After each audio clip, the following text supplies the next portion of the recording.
Good evening, class. Just adjust this a bit. Okay, tonight we're going to talk about chapter 3 in the code book. It's a chapter that includes definitions, some definitions, and administrative material. So I'd like you to turn, if you have a book, to page 11 in the code book, and we will pick it up from there.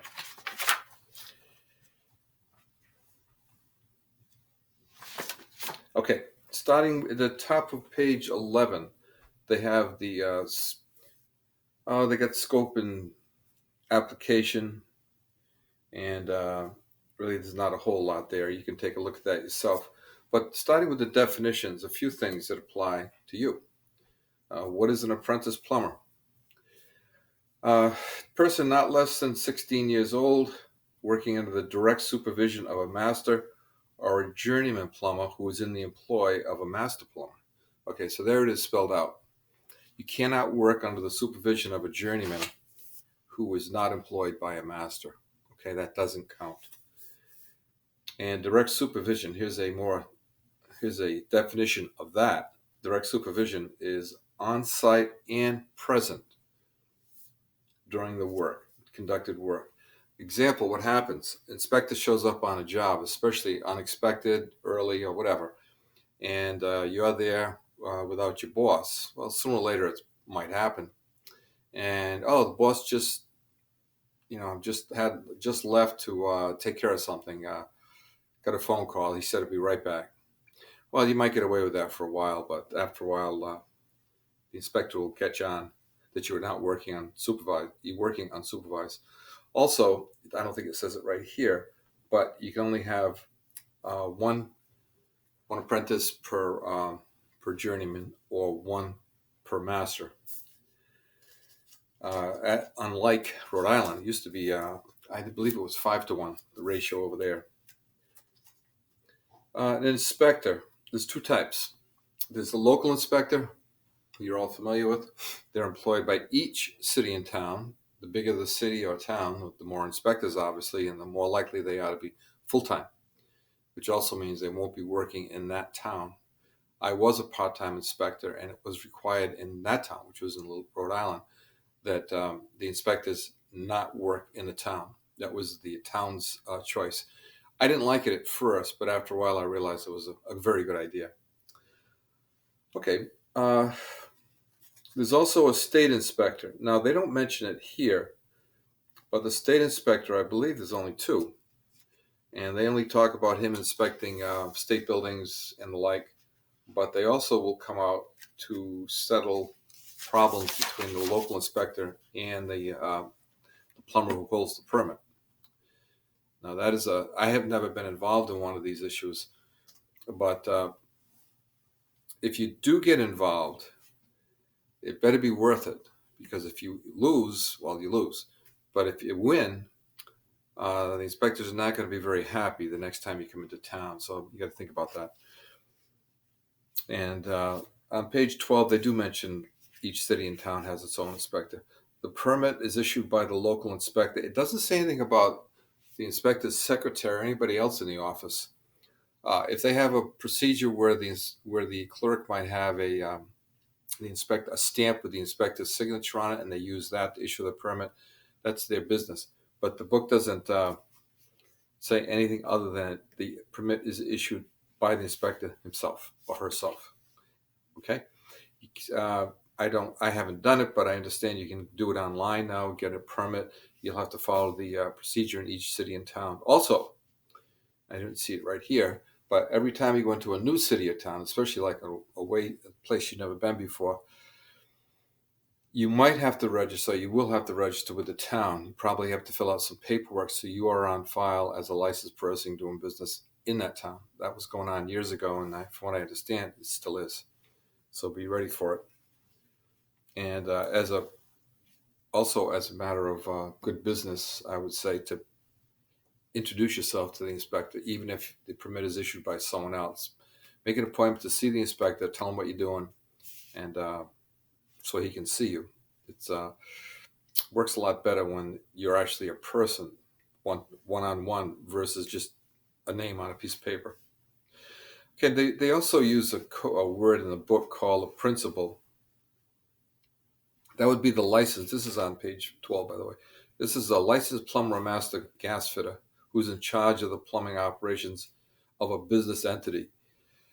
Now, this gets a little tricky. You can be a master plumber or gas fitter working for a company and not be part of the ownership. In other words, you could be an employee of that company. And you're there, obviously, because you are licensed and you'd be responsible for work being done under your permit because you'd be pulling the permit. Special permission, next one down, from the board. Before you install certain products, materials, or systems. This is not something that is very common. Personally, I have never done that, never asked for special permission. And obviously, it would be a lot of probably paperwork. It would be obviously paperwork you would have to submit, waiting for the board to meet and getting an approval. Usually, you don't have that kind of time. And then they mention the state inspector again, that he inspects all state-owned buildings. Okay, business license, I'm going to skip over. Most likely, most of you are going to get your journeyman obviously first, and then maybe go into business on your own, or wait until you get your master. I suspect a lot of you will go into business with just your journeyman. At that level, you're probably not going to be looking to incorporate any of this LLC, any of that. But my advice would be, once you're getting close to getting your license and you're thinking of going into business, talk to your tax person, your accountant, lawyer, business lawyer, or whoever you deal with for advice on that end of it. Okay, they go through a couple of pages of detailed information, but it's more for somebody at the master level going into going to be a corporation. Okay, next page. On page 14, discipline against the licensee of record. Okay. This is if you're working for a big company and you get into trouble. The discipline against the business shall likewise apply against the licensee of record. That would be you. Okay, so if you did something bad, whether you're in business for yourself or you're working for a company, or you are the licensed guy for this company, you're going to be dealing with the board. And it can be pretty harsh, kind of like a driver's license. You can get it suspended, you can get it revoked if you do something really bad. Now, apprentices. Okay, before I even get into apprentices, I'd like to mention, and you might want to write this down, at the very end of the code book, before it switches to gas, it goes to section 11, rather brief section, maybe, I believe it's just about 15 pages, page 255 to 270. It's got a lot of detail about tiers, requirements, and so on. I suggest that you read it. I'd like you to read that. And you're going to find most of it you probably know, and a few things you don't. Now, there is one thing, and I believe one of you brought it up to me, I believe it was this year, and this was not the case in my time, many years ago. You could stay an apprentice indefinitely. I don't remember any limit on how long you were an apprentice. If you were comfy working for a guy who was taking care of you, pay was okay, he pulled the permits, you did the work, everything was fine. I know a guy like that. He went his whole career until he retired as an apprentice. He was, I didn't ask him. I actually did work for him a few times, some little side work. And nice guy, very knowledgeable. But the word was he had trouble taking tests. He used to freeze up, took it a few times, said forget it. Those days are over. You have 10 years from the time you register as an apprentice. So from the first time you take out apprentice papers, right? You sign the papers, the master plumber signs the papers that he has room for you on the payroll as a legitimate apprentice under the supervision of a journeyman or a master. From that day, you have 10 years to get your journeyman license. And it is in writing. And in fact, I'll tell you where it is. Look on page 257. That's chapter 11 at the other end of the book. I'm at the beginning. I'm on page 14. But I was reading this before, and it's there, both for the plumbing code, and they do a repeat for the gas code. They just changed the name from plumbing to gas. Same thing. 10 years, and you have to pass the exam, or take the exam and pass it. Now, after that, I don't know if you can file an appeal. I have no idea, but it just says here that, according to them, you're done. Okay, and then they get into the details on page 14, which I just mentioned about working under the supervision of a master or a journeyman. You can't advertise, you can't go into business. Now, here's one you might want to keep an eye on.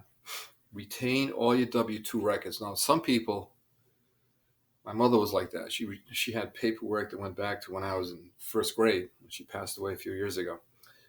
She saved everything, business stuff going back into the 1950s. My father was in business when he started, and so on. Other people, they don't keep any records at all. Well, if you keep records, that's good. But if you don't, be warned. You have to retain all your W-2 records. The state has the right to ask you for your W-2 records. So, to save you a lot of grief trying to recreate all these things, hang on to all your W-2s at least from the time that you first register as an apprentice. You might need them. I think the state, I didn't see it, but I believe it's 1,750 hours. Remember, 2,000 hours a year is 40 hours a week, 50 weeks a year. Okay? No days off. Just 50 weeks a year, well, 2 weeks off. Okay, that's 2,000 hours. So if you work 1,700, 1,750, that's most of a year, and they'll give you credit for a whole year. But the state wants to see that you're actually working for that company for that, whatever their minimum time is. And the master plumber has to sign. Here it is. Here, the apprentice license. They call what you have is a license, your apprentice card, signed by the apprentice and the employing master plumber. And then it mentions here again, they kind of repeat themselves. The master and/or licensed business entity must retain payroll records. So, in case your boss isn't so good with records, just a small shop, just you probably, or you and a couple of guys, and his records aren't the best, keep your own. Right? Don't rely on them to provide the records you need, especially if you leave on less than good terms during your apprenticeship period. And to hang on to them for at least 7 years after the apprentice ceases employment, if you're the employer. So I say he, could be she. They have to hang on to him for 7 years. And then the master, when you leave his employment, if you leave, he must provide a signed statement of experience. So the master plumber puts himself out or herself out there quite a bit by signing all this paperwork. One, that you're working legally, another, that you worked so many hours, and then at the end, if you leave before the end, he has to sign a statement of experience. Okay, then they get into inspectors, which I'm not going to really get into because none of you are going to be inspectors before you become journeymen. But they also have continuing education that they have to keep up with. Now, I suspect all of you are aware that once you get your journeyman, I believe there's a brief grace period, but not much. You have to start enrolling in continuing education courses. That's something that was not around when I started out. Something that came along maybe 15 years ago. And pain in the neck, but things do pop up. The rules change. Our trade, fortunately, doesn't change like the automobile business, electronics in particular. There are some changes, especially gas code. So we do have to keep up with it. Now, for those of you who haven't, and I think I mentioned this to, I don't know who it was, but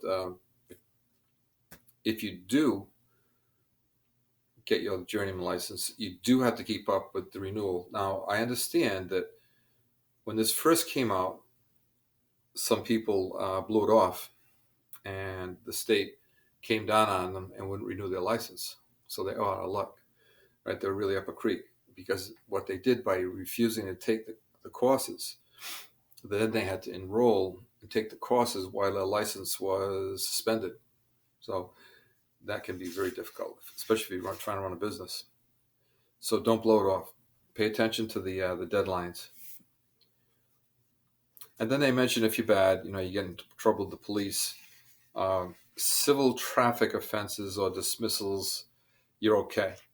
But they don't spell it out here. But I think what they're reading between the lines here, if you get some felony conviction, especially something really bad, right, you could have trouble with your license also, especially renewing your license. In fact, it's coming under the heading of renewal of license. So keep an eye on that.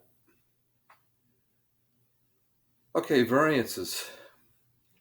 You can't appeal the board for a variance. Very unusual. In fact, I'm looking at it right here. The word they use the word an unusual or extraordinary circumstance or hardship.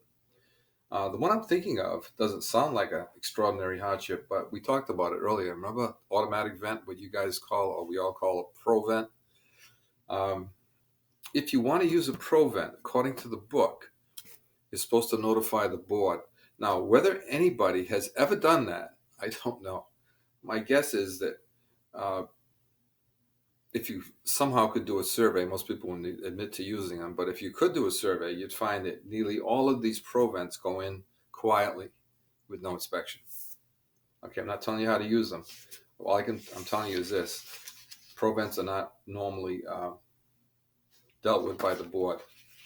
I don't know if they ever were.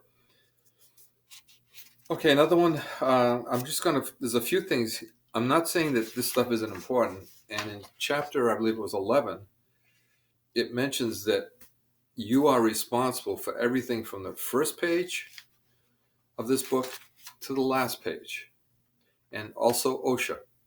Okay, so some of this stuff is very,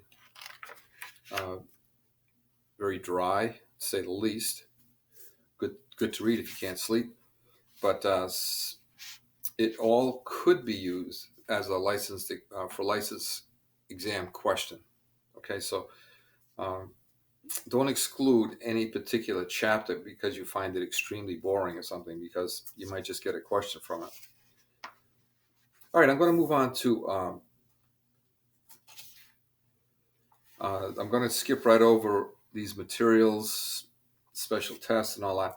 A lot of it I don't think should be in here. Anything to do with material. If it's approved material, that's good enough for us. If we're going to get into design and testing of it and all the rest of it, I don't think it even should be in our book. Anyway, that's my opinion. Permits and inspection, jurisdiction of inspectors. Okay, state inspectors. Okay, again, they've already repeated themselves here.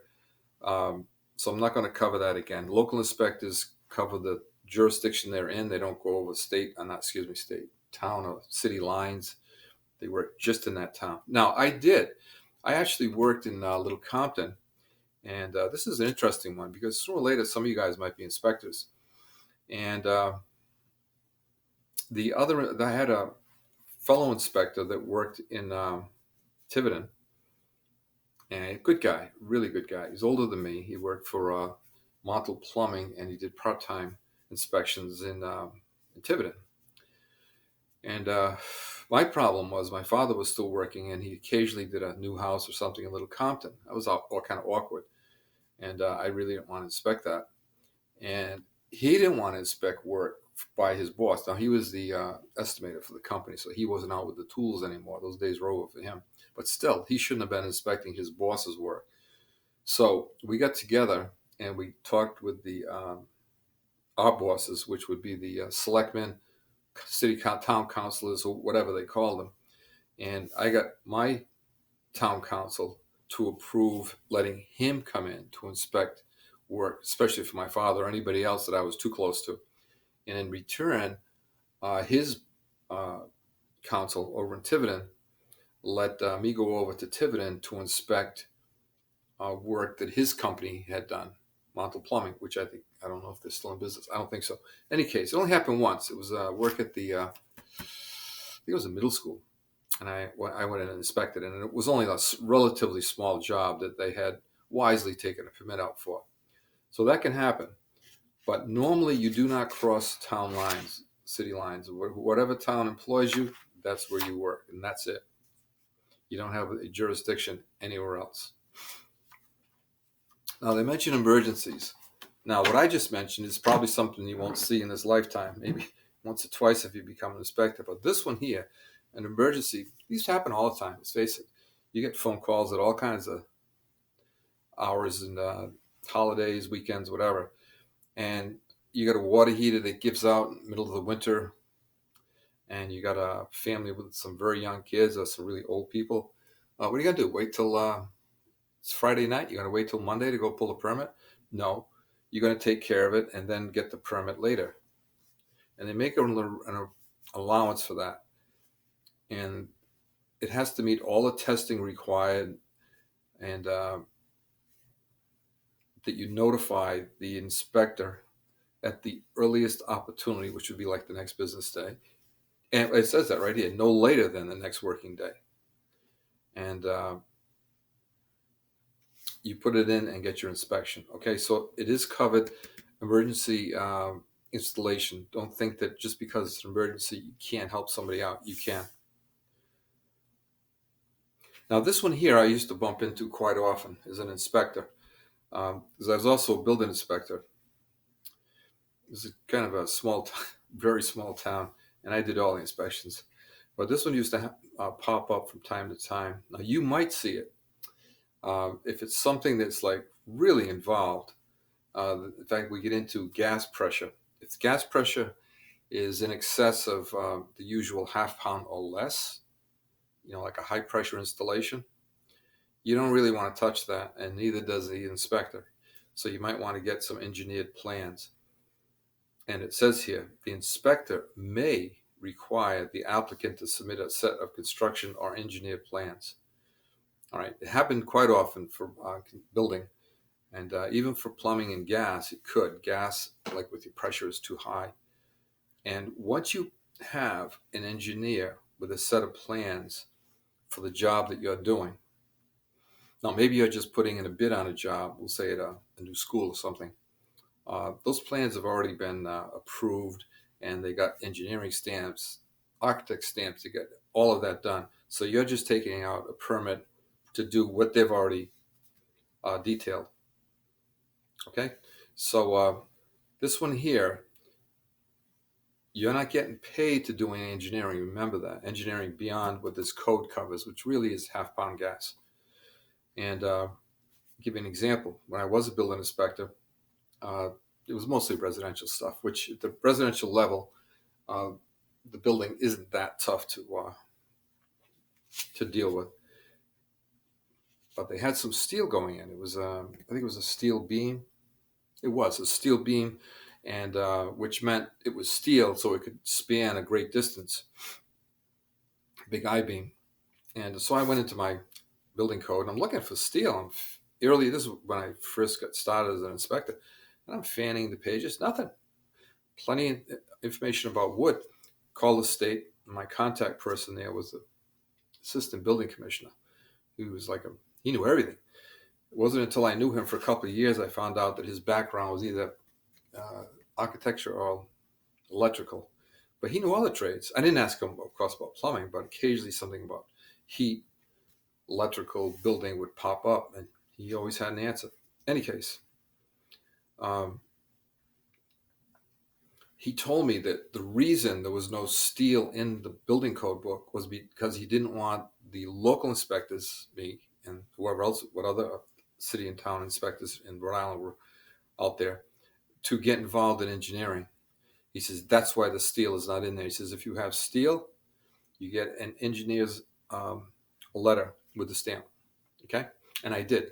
So whenever there were truss roofs, truss floors, steel, I would get a letter from an engineer, and that letter covered me and the installer. Right? In that case, it was usually the builder, but the same would go for you. So if it's something that's beyond this book, high pressure gas is the first thing that comes to mind. You get an engineer, some engineered plans. Okay, now this one here, they're going from one extreme kind of to another here. Exceptions for a permit requirement. Now this one here, I do remember this being a question on the exams, and I believe I have covered it. I don't think it was this year though, so let's cover it again, even if we did. What can you do without a plumbing permit? Legally, what can you do? Not much. Okay, the exact wording from the code is you can repair leaks in a faucet, valve, or other working part of a plumbing fixture. Okay, translation, you can change the seat, you can change the washer, any other little O-ring or however the faucet's put together, but not the faucet. You change the faucet, you need a permit. Now, how many bosses get permits for changing a faucet? Yeah, I know, none. Okay.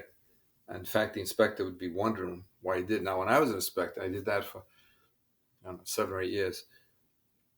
And I never saw a permit to swap out a faucet or even a toilet or a sink. Nor did I expect it from a licensed guy. All right. Uh,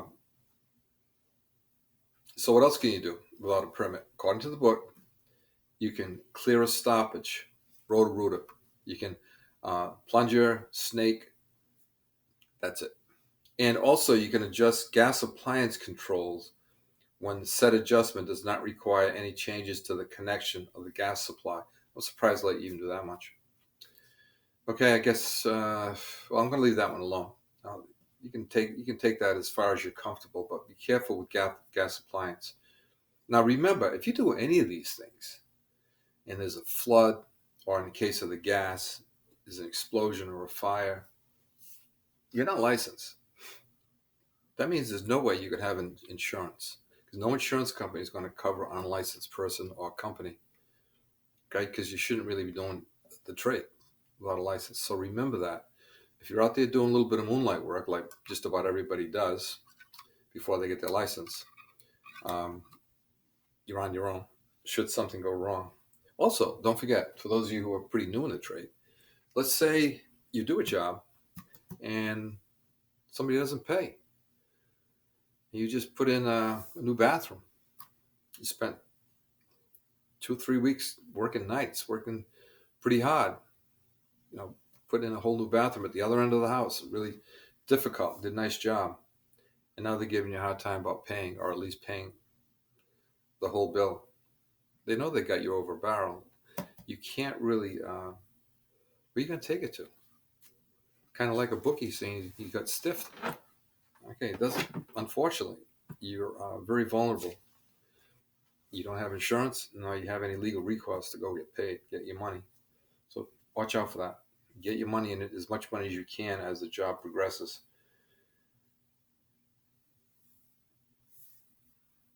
And it mentions that the inspector shall perform an inspection on the work that was completed under the original permit. And if the permit is terminated, oh, here it is. This one happened to me a number of times. I was the inspector, but I saw it happen to the different tradesmen in town. And what would happen is it'd be a falling out. Now, you probably are removed from this. You might have heard about it, especially if you're friendly with your boss. Uh, the job just goes sour. It happens.